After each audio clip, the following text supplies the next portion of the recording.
You are not in the UK. You are in Barbados. That's right, beloved. I officially made the move to Barbados. It's still sinking in that I live here, that this just isn't a vacation, that this is my life.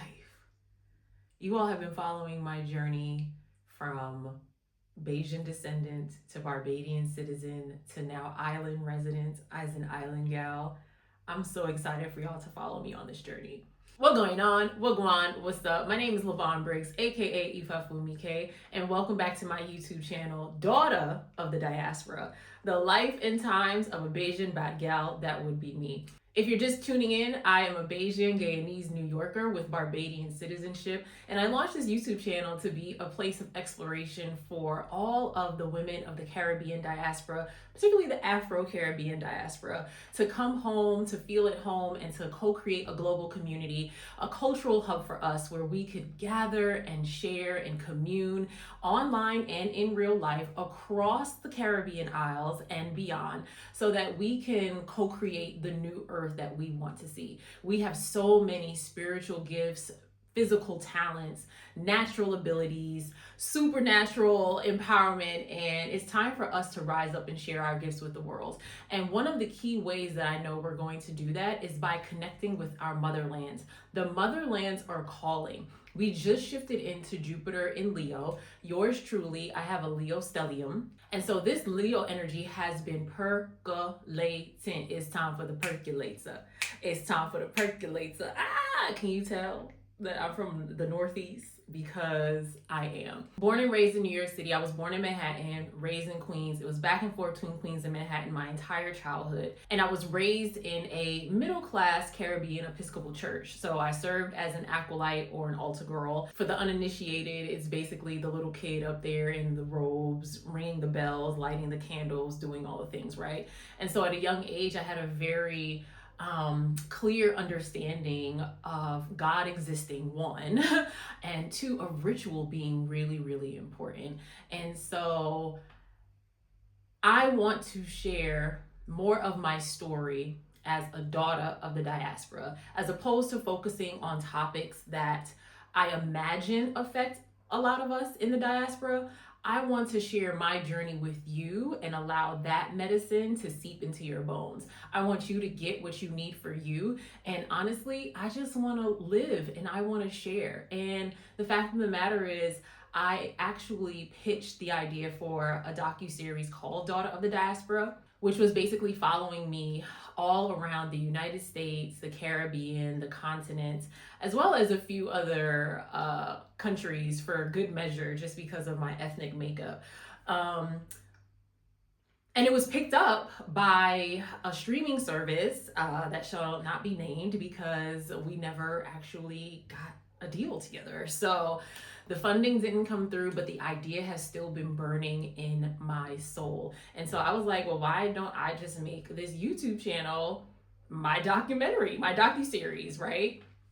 We've all just come off of that really fun trend where it was like, when I'm preparing to do the documentary on fill in the blank, you may have seen mine where I talked about how I would be talking about leaving the Black church. And that's definitely something that we'll be talking about on this journey because it's such a necessary conversation. And so growing up in New York City, my holy trinity was family, church, and school. My mother's from Barbados, my dad is from Guyana. Ancestrally, we're from Sierra Leone on my mom's side and Angola on my dad's side. And so I'm literally the embodiment of the diaspora. There's no such thing as diaspora wars to me. I came into the earth in a very particular vessel, and there's no way that I could hate on anyone African, anyone Caribbean, anyone Black American, because that trifecta literally courses through my being. Well, not literally, because I'm, what's the word? Biologically, I'm not Black American, but I was raised as Black in America, right? Even though culturally I'm Caribbean. And so I don't want to pick and choose. I'm gonna show up how I want to show up. I'm gonna listen to what I want to listen to. I'm gonna eat what I want to eat. I'm going to celebrate what holidays I want to celebrate. And can't nobody tell me Nathan, okay? let me just add a parenthetical citation. Not only am I first generation Caribbean American, I'm first generation Caribbean American eldest granddaughter and niece on both sides. I deserve sweetness and I am entitled to financial compensation. Shout out to all my other eldest daughters, firstborn daughters. I see you. You definitely need to come and run around with me on the island of Barbados. I have this exclusive offering called Recess, which is exactly what it sounds like. It is a 7-day play date. It's basically the non-retreat retreat, right? You know, when you sign up for a retreat and people are like, we're gonna do sunrise yoga and we're gonna do sound healing at noon and we're gonna sit by the pool and listen to it and meditate. I believe embodiment is the meditation. I believe that living is the healing. And so starting in 2027, I'm going to have an annual, maybe twice a year, but definitely annual recess where I invite 10 to 12 women to join me on the island of Barbados. And we literally just live. Like, I take you to all my favorite places. I put you on to all my favorite spots. Nothing about this will be a tourist experience. Nothing about this is going to be anything that you have seen on TikTok. There might be a teeny tiny bit of overlap, but trust me, you want the Lavon Briggs experience when it comes to the island of Barbados, okay? Period. And so, you know, start stacking your coins, and some of y'all I will see next summer. And so growing up as the eldest granddaughter and niece, there was so much pressure on me to perform well, specifically academically. I had to represent the family well. I had to serve well in church, and school was no different. So I took school so seriously as a kid that I was valedictorian in 6th grade. What's going on? That is so intense, is it not? And this entire time, I had been spending a summer or two on the island of Barbados, visiting my aunt and staying with them. My mom tells this story about how apparently I was earlier on in my elementary school years, and I spent the summer out here and picked up a Bajan accent, which we get a lot of flack for having one of the most like indiscernible accents in the entire Caribbean. But I love my people them, okay? Anywho, apparently I went back to the States with an accent, and the kids at school made fun of me, and I was like, how do I get rid of this accent? And like dropped it almost immediately, she said. So much love to that little version of Lavon. You could have held on to the accent, child, because in fact, I would love to have an accent now. Having moved to the island of Barbados, I'm obviously getting much more equipped with hearing the accent, deciphering it, and also slipping into it, you know, at certain times. Like the Bajan accent is very sing-songy. It's got like a high-pitched lilt to it, and it kind of goes up. So let's say, you know, I'm talking about going to KFC. Want to go into KFC in Warren's? Like it goes up at the end. Which in the States, when people like go up at the end of their sentences and they talk like this, when they're not asking questions, like that usually annoys me. But here, it's just like a hug to my eardrums. So there's that. Anywho, fast forward. I did not know anything about Barbados until I was in graduate school. The summer of 2010, we had a family reunion for the Ishmaels. Ishmael is my mom's maiden name. And so if you know any Ishmaels on the island, they are my people. And so I came, I had a great time. It was so beautiful seeing everyone who looks like me and has my cheekbones. And I was just like, oh my gosh, I'm home. And so that feeling of home, if you are searching for that, I assure you that if you get to the island where your people are from and you meet the people who share your name and are likely from your tribe, it's unspeakable, the connection that you have. And you just like look at their face, at least for me. I looked at their faces and I was like, oh, I belong to you. I belong here. You know, it's just absolutely gorgeous. So then fast forward, I didn't come to the island of Barbados for 15 years. So now we're in 2025, but we got to back up a year.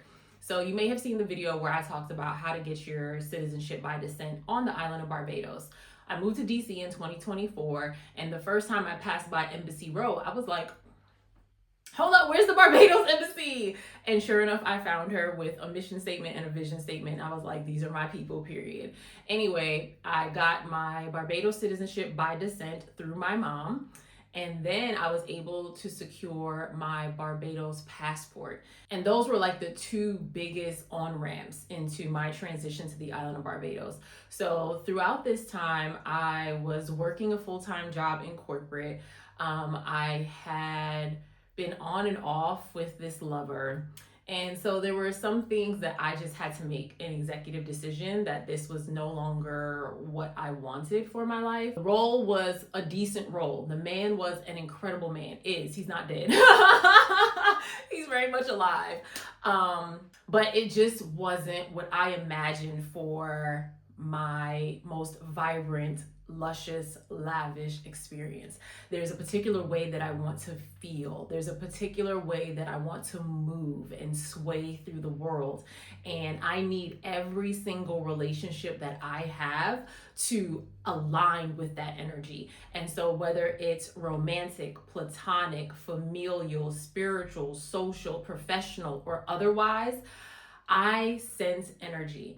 For those of you who are familiar with the framework of human design, if you're not, I highly, highly suggest you look into that. That's absolutely something that might come up on this channel. It's something that I use with my one-on-one coaching clients to help them learn more about themselves, how they operate, why they are the way that they are. But essentially, it just helps you to embrace how you show up and what lights you up. So for me, I am a 2-4 sacral generator.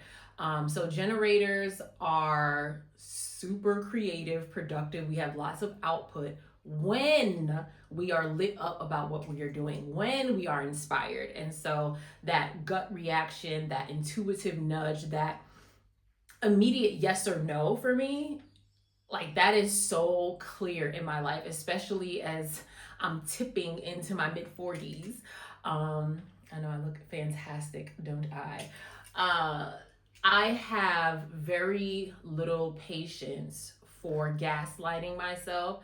I do not tolerate any betrayal of myself. There was a time when I was in my 20s and even in my 30s where I would feel something, I would sense something, I would know it wasn't for me, and I would talk myself out of it. And I'm just not doing that ever again, as long as I can help it. And so I am deeply committed to honoring that first inclination, that first nudge, because it's that those first 3 seconds, your intuition is telling you what you want. As a generator, that gift, that spiritual gift, is amplified in me. And so I say that because when certain places and spaces are no longer lighting me up, I have to really take inventory and figure out what's going on here. Is it just that I'm misaligned? Is it that this is just some, hard work, some labor that has to get done in order to get me to the other side? Is it a matter of being more disciplined or, devoted is the word that I prefer? When you hear me talking about devotion, I'm talking about discipline just in a more sensual, sassy, lavish way. And I have to really process through, or is this person, is this path just no longer a good fit for me? And so I took 2025 to really sift through all of that. And finally, I created a plan in 2026, and I was manifesting a move to the island of Barbados in 2026. I thought it was going to be in September or like September-ish, pero here's what happened. So I was in this corporate role, and I became one of the 700,000 Black women in the United States who corporate America gave the boot to. And so I was living in Philadelphia, Pennsylvania at the time, and I had manifested what I thought was my dream apartment, only to find out that aesthetically it was gorgeous, location-wise it was perfect for me, but the HVAC system had not been properly maintained. And so after some fussing and going back and forth and threatening legal action, situation, the owner of the unit actually let me break the lease without penalty. And so it was at that point in time, the very end of February, shout out to Black History Month, that I was like, okay, well, let me find another apartment in Philly or New York or DC, because I love the DMV. It's just the energy is a little wonky there with you know who. So, we might return one day, but for now, New Orleans is my US home base whenever I'm in the US, and Barbados is home. Anywho, I don't know if you know anything about the Philadelphia, Pennsylvania rental market, but it is treacherous. It's the trenches. I mean, if it's affordable, it's probably not in a great neighborhood. If it's luxury, you have to really wonder, do the developers know what luxury actually is? Because y'all just built this with Elmer's glue and vibes, and you're slapping $2,500, $3,000 on it because I can see a piece of a river. Like, please, I beg. Long story short, nothing was coming into fruition for me in Philly anymore. So what I ended up doing was putting my things in storage and literally bopping for about 10 weeks. I was staying with friends, I was staying with family, I was in Airbnbs, VRBOs, hotels, like you name it. If it was shelter, I was in it, okay? And that got to be really, really draining. Like, it sounds dynamic and modern, and I'm a digital nomad, but let me tell you something, there's nothing like having a bed that you know is yours and coming home to it and putting your things down and taking a shower with your full-sized body products and doing your skincare routine fully with your full-size skincare products and laying in your bed.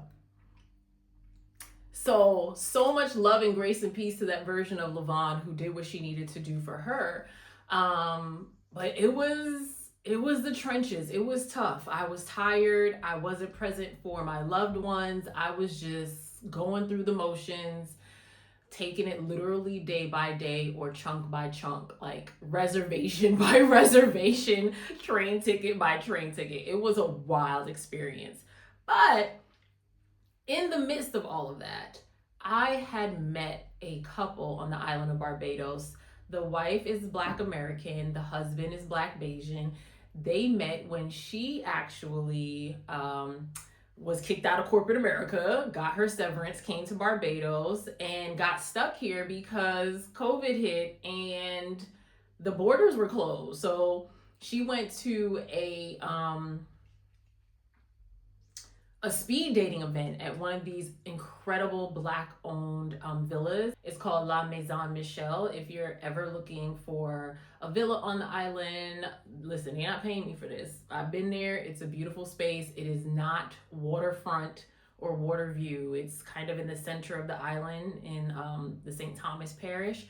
More on all the parishes and things later. Parenthetical citation, I do have a guide to the island of Barbados where I put everything that's in my head about the island and anything you could possibly want to know as a first-time visitor, a returnee, a descendant, who's learning their way around. Like, it's a really fabulous guide. I ain't even gonna hold you. If you see my New Orleans guide floating around on the internet, this one is even deeper. I mean, it's sweetness. So they met at La Maison Michel, and now she married him, so obviously she was able to get her citizenship. But we had connected in this other group, this resource for some of you who look like me. It's called Black Pats, and it's basically this group of Black expats. Most of us are from the US, the UK, and Canada, and we have, I think, upwards of 3,000 members in the Facebook group and almost 1,000 members in the WhatsApp. And so it's just a great resource for housing, for, contractors, for services, vendors, restaurant recommendations, and even a bit of networking, social networking.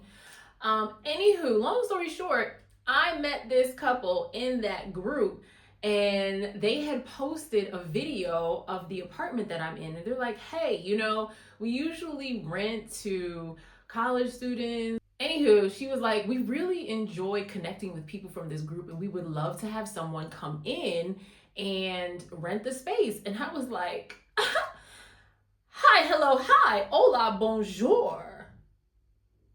It's me. I'm the one that you're looking for. And when I tell you, I came to see the space, I met with both of them. We had a fabulous conversation. They fell in love with me. They're a lovely couple, very, very kind. I was just like, this was too easy.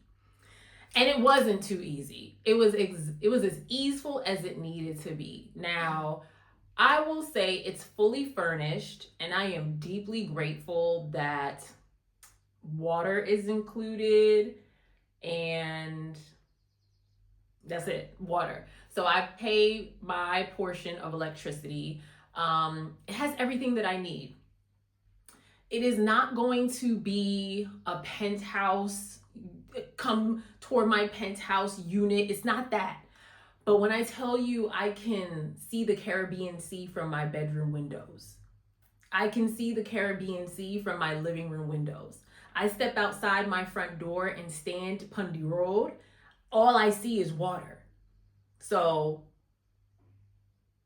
that to me is luxury.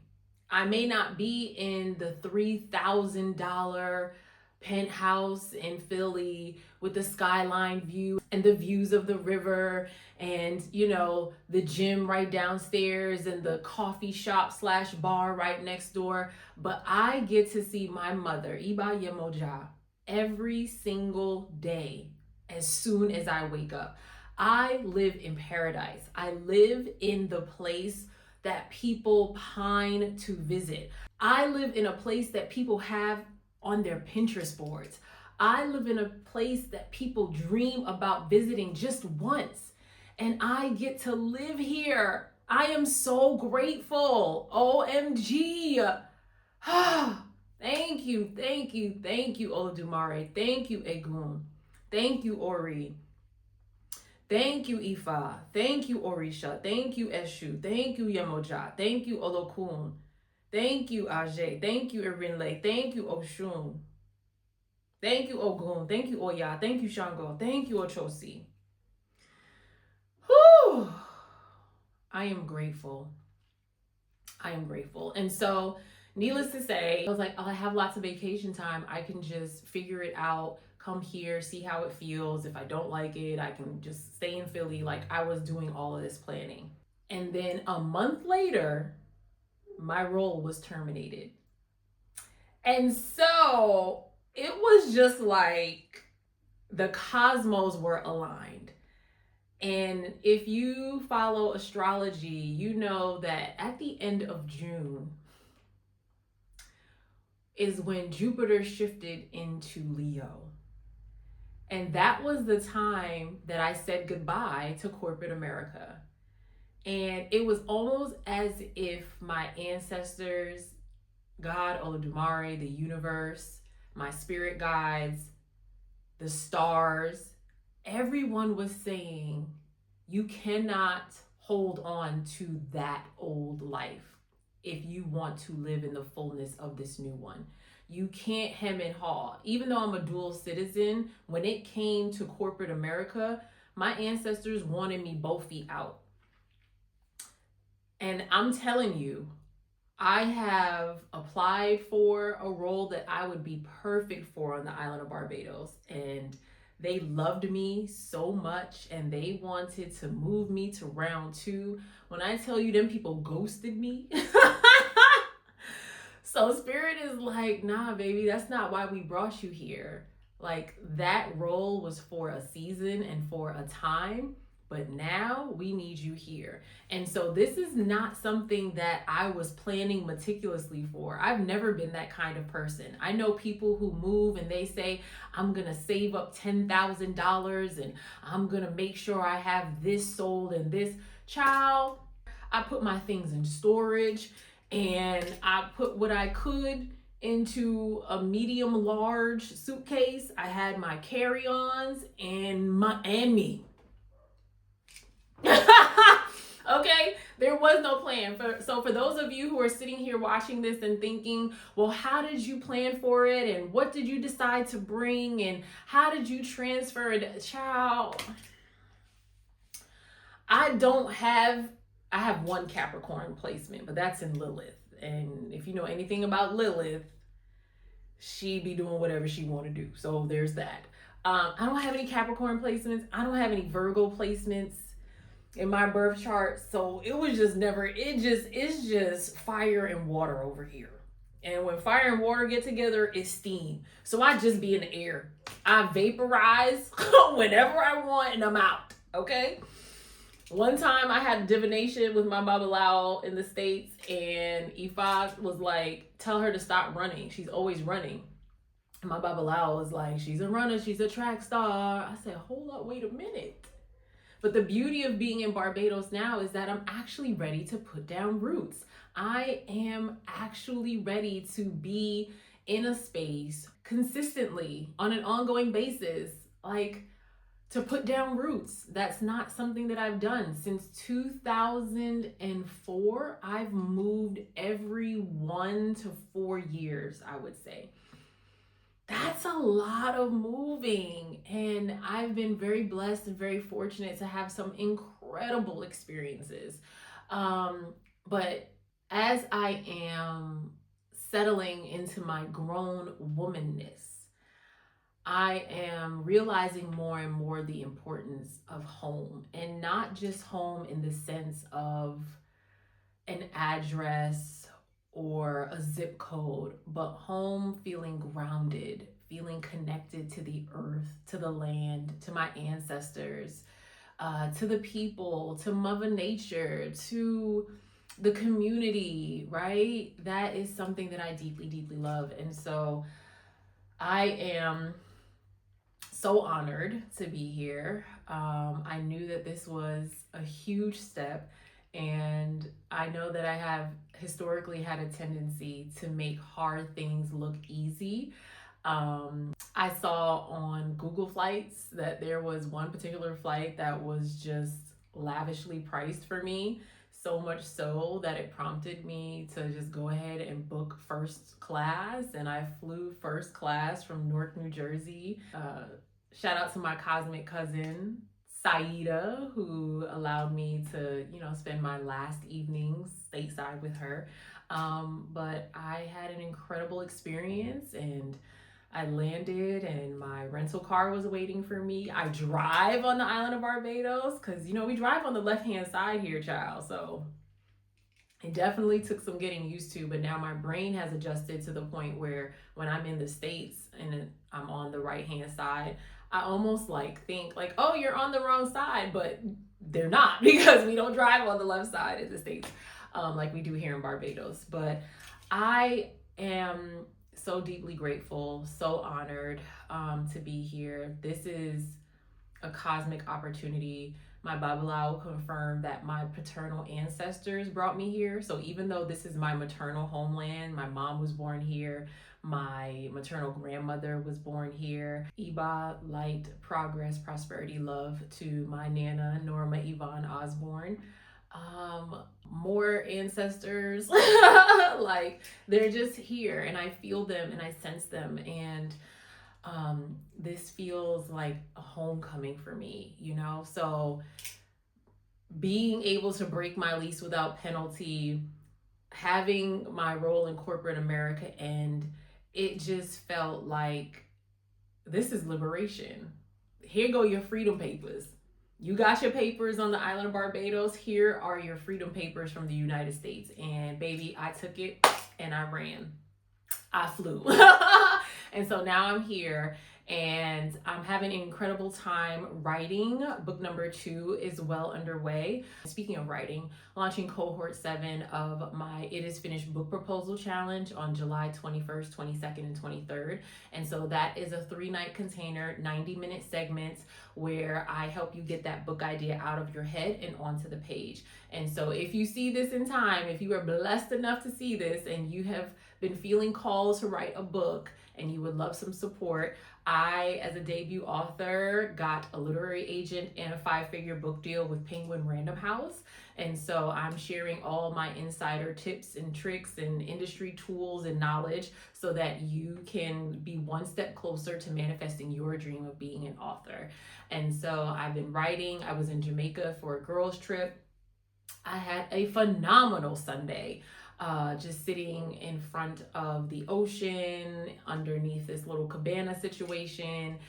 Everyone else had gone to an excursion, and so I was there by myself. The Wi-Fi was strong because there wasn't nobody else there, and Spirit was just channeling through me. And so lots of juicy, delicious things happening with my literary career.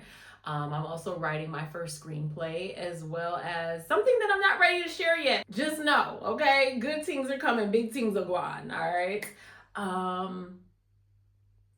I'm also making myself known. I mean, you see these cheekbones. I mean, I'm hard to miss. You have to pretend to not notice me, right? And so folks have been noticing me on the island. I've been getting to chat more with folks, restaurateurs, tech folks. I smoke cigars, and my favorite cigar lounge on the island is owned by a Black Bayesian woman. And so that's been a great place to meet people and network. I've been connecting with other women who are entrepreneurs, creatives. There have been pop-ups, there have been meetups. I've been meeting friends of friends, right? So all of that has been really luscious and divine. I think the biggest thing for me is how grounded I feel and how regulated my nervous system is. I sleep deeply. I wake up refreshed. My morning ritual is really like praying to my Ori. Some of you might know it as your crown chakra or your higher self. And then I go to the gym most mornings. Mornings that I stay home, I will have some ginger tea. I will pray, I'll meditate, I'll do some writing or maybe some admin work. Oh, that's a lie. I don't do admin work first thing in the morning. I'm thinking more about creating different guides and ebooks and stuff like that, which is a form of writing. So yeah, the day to day looks very easeful. You know, it's been good for me because I tend to be in flow a lot, which can be annoying for some of my loved ones who are a little more, you know, plan centric and like to know when are we meeting and where are we going and what are we doing. And I'm just like, we'll meet when we meet. We'll go where we go. Like, you know, that's not how everyone operates. But Barbados definitely gives me that sense. I will say that I am deeply privileged to be coming from the States and to have a background that has allowed me to explore the entire world. Because Barbados is so small and it's located the most far southeastern Caribbean isle in the Caribbean Sea. It takes a lot to get here, right? And I'm very aware that there is a colonial mindset that has infiltrated many people on the island because we were a British colony. And it was only in 2021 that the island decided to become a republic and, you know, distance itself from the Queen of England. But 5 years versus 400 years, right? 5 years in the grand scheme of a generation or multi-generational populations, right? I would say I would put Barbados at about like 50 years behind the United States in terms of progress. It's a very Christian space. It's a very patriarchal space. It is, sad to say, colorist, elitist. A lot of the culture that I'm picking up, it's helping me understand my mom's side of the family more. And my dad's side, I would say, because we gotta talk about the Guyanese people. We gonna talk about the GT Massive at some point. But unbeknownst to me, Bajans and Guyanese people like don't like each other. And I was like, well, you gonna love me because I'm Bajan Guyanese. So there's nothing I can do about that. I can't split myself in half and be just Bajan over here and just Guyanese over here. It don't work like that. So I know that my very presence is subterfuge. My very presence is activating transformational change socially, culturally, artistically, spiritually.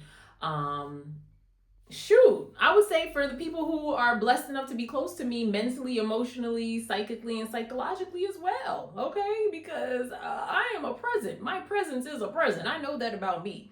Ain't nobody gonna be around me and not feel loved, not feel validated, not feel affirmed, celebrated, inspired, beautified, magnified, amplified. That's just who I am. It's just the gift that I have. So, and I think that's the part of the reason why you're here watching this. And so if you've made it to the end, I want you to go ahead and drop a comment below. Let me know if there is a place that has been calling you. Have you been feeling called to a Caribbean island? Have you been feeling called to a state in the global south of America? Have you been feeling called to South America, Central America, Africa, the Australian outback? Like, what are you feeling? What are you sensing? Because there is so much to explore outside of the United States. If you are first gen Caribbean American, I don't care if you don't know the parent who is Caribbean. I don't care if you've never been to the island. You get to claim that culture. And that is my greatest hope for this space, is to continue to inspire Black women in the diaspora, whether it's Africa, the Caribbean, or other places, to really dig in and reclaim your birthright as a daughter of the diaspora. I'm not just talking about putting the emoji flags in your social media bios. I'm talking about doing what I did.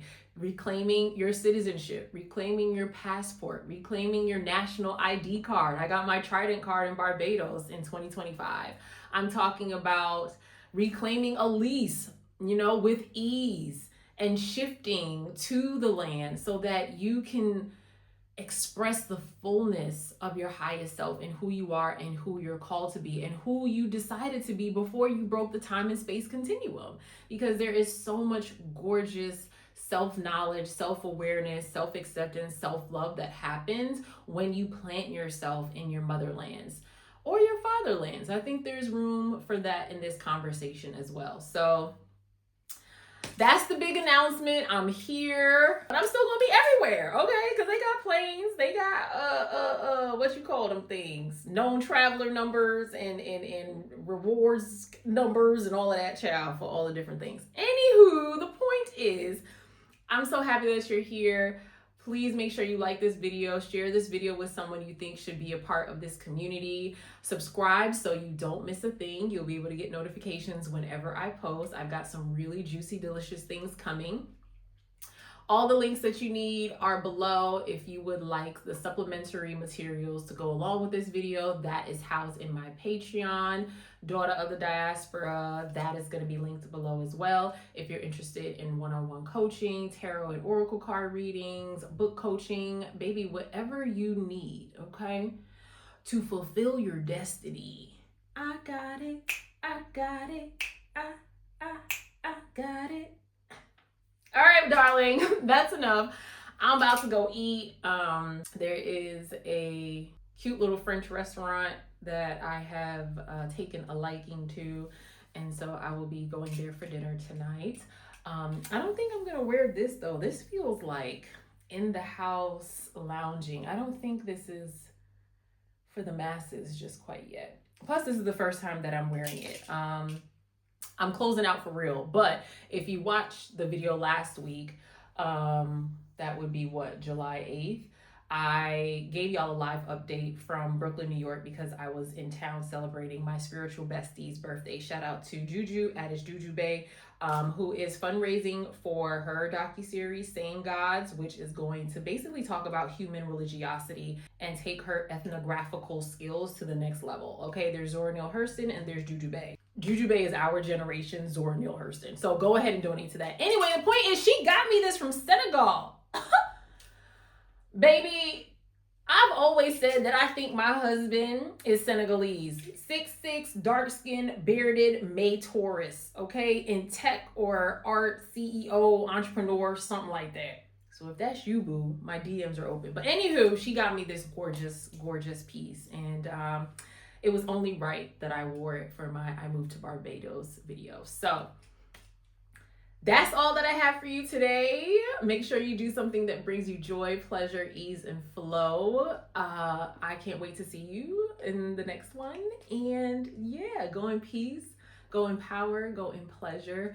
Be well, beloved ones. And if it's not well, it's not the end. From one daughter to another, baby, welcome home.